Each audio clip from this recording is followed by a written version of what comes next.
بسم اللہ الرحمن الرحیم۔ معزز ناظرین السلام علیکم۔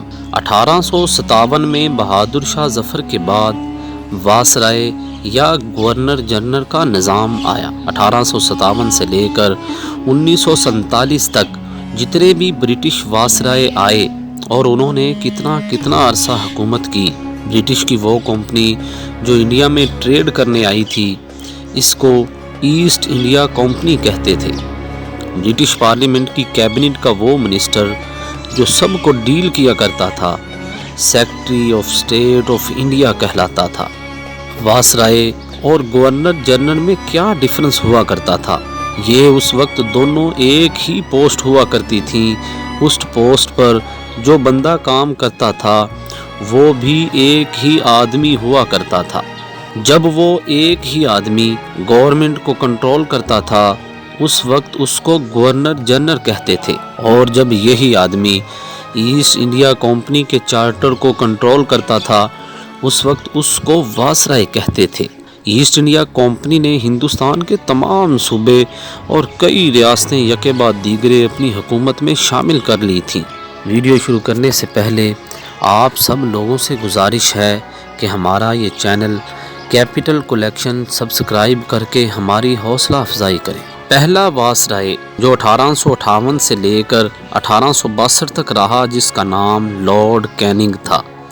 اس کے بعد لارڈ ایلگن کا دور شروع ہوا جو 1862 سے 1863 تک رہا۔ یہ صرف ایک سال ہی برٹش حکومت کا وائسرائے رہا۔ اس کے بعد لارڈ رابرٹ نیپیئر جو 1863 سے 1864 تک رہے۔ اس کے بعد 1864 سے 1872 تک لارڈ میو برٹش کا وائسرائے رہا۔ اسی کے دور میں 1867 میں اردو ہندی تنازع شروع ہوا۔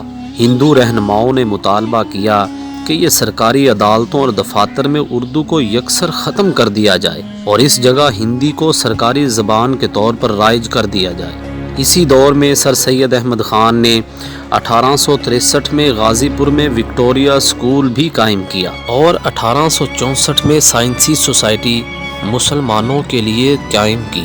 لارڈ رابرٹ کے بعد 1872 سے لے کر 1876 تک سر نارتھ بروک برٹش کے وائسرائے رہے، اور اسی کے دور میں سر سید احمد خان نے 1875 میں محمدن اینگلو اورینٹل کالج کا افتتاح علی گڑھ میں کیا۔ اس کے بعد لارڈ لیٹن جو 1876 سے 1880 تک وائسرائے رہے۔ لارڈ لیٹن کے دور میں انڈین نیشنل کانگریس کا قیام 1885 میں ہوا اور اس کی بنیاد ایلن او ہیوم نے رکھی۔ 1880 سے 1884 تک لارڈ ریپن برٹش حکومت کے وائسرائے رہے۔ اس کے بعد لارڈ ڈفرن جو 1884 سے 1888 تک وائسرائے رہے۔ اس کے بعد 1888 سے 1894 تک لارڈ لینسڈون جو 6 سال تک برٹش حکومت کے وائسرائے رہے۔ ان کے بعد 1894 سے 1899 تک لارڈ ایلگن، اور لارڈ ایلگن کے بعد لارڈ کرزن جو 1899 سے 1905 تک وائسرائے رہے۔ 1905 میں لارڈ کرزن کے کہنے پر برطانیہ نے بنگال کو 2 حصوں میں تقسیم کر دیا۔ لارڈ کرزن کے بعد لارڈ منٹو جو 1905 سے 1910 تک وائسرائے رہے، اور لارڈ منٹو کے دور میں ہی سر آغا خان نے 1906 میں مسلم لیگ پارٹی کی بنیاد رکھی۔ لارڈ ہارڈنگ جو 1910 سے 1916 تک برٹش حکومت کے وائسرائے رہے، اور لارڈ ہارڈنگ کے دور میں پہلی جنگ عظیم فرسٹ ورلڈ وار شروع ہوئی جو 1914 سے 1918 تک رہی، جس میں 37 کنٹریز شامل تھیں، اور یہ ایک عالمی جنگ تھی۔ اسی دور میں مسلم لیگ اور کانگریس کے درمیان 1916 میں میثاق لکھنؤ ہوا، جس سے کانگریس نے جداگانہ انتخاب کے اصول کو تسلیم کر لیا۔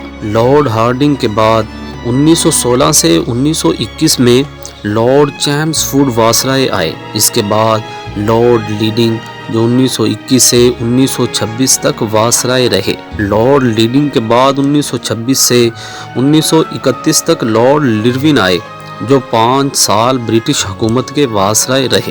لارڈ لرون کے دور میں سائمن کمیشن جو 1927 نہرو رپورٹ جو 1928 اور 1929 میں جناح کے 14 نکات اور 1930 میں خطبہ اعلی آباد اور 1930، 1931 اور 1932 میں یکے بعد دیگرے 3 راؤنڈ ٹیبل کانفرنس بھی ہوئیں۔ یہ قائد اعظم کی سیاست کے عروج کے سال تھے اور یہ دور پاکستان کے لیے کٹھن اور عجیب سا دور تھا۔ لارڈ ارون کے بعد 1931 سے 1936 تک لارڈ ولنگٹن وائسرائے رہے۔ اس کے بعد لارڈ للتھگو جو 1936 سے 1942 تک وائسرائے رہے۔ 1940 کو قرارداد پاکستان ہوئی۔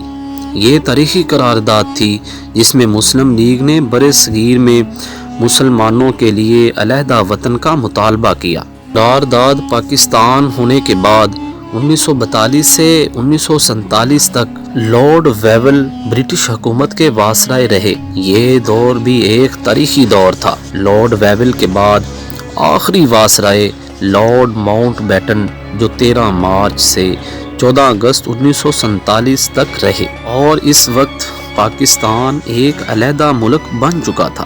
یہ تھے 1857 سے لے کر 1947 تک کے وائسرائے کی ہسٹری، اور 712 سے لے کر 1857 تک کی ہسٹری ہم پہلے ہی اپنے چینل کیپٹل کلیکشن پر اپلوڈ کر چکے ہیں۔ اور یہ ویڈیو آپ کو کیسی لگی کمنٹ کے ذریعے ضرور بتائیں، اور اسی طرح کی ہسٹری کی ویڈیو دیکھنے کے لیے ہمارا یہ چینل کیپٹل کلیکشن ضرور سبسکرائب کریں۔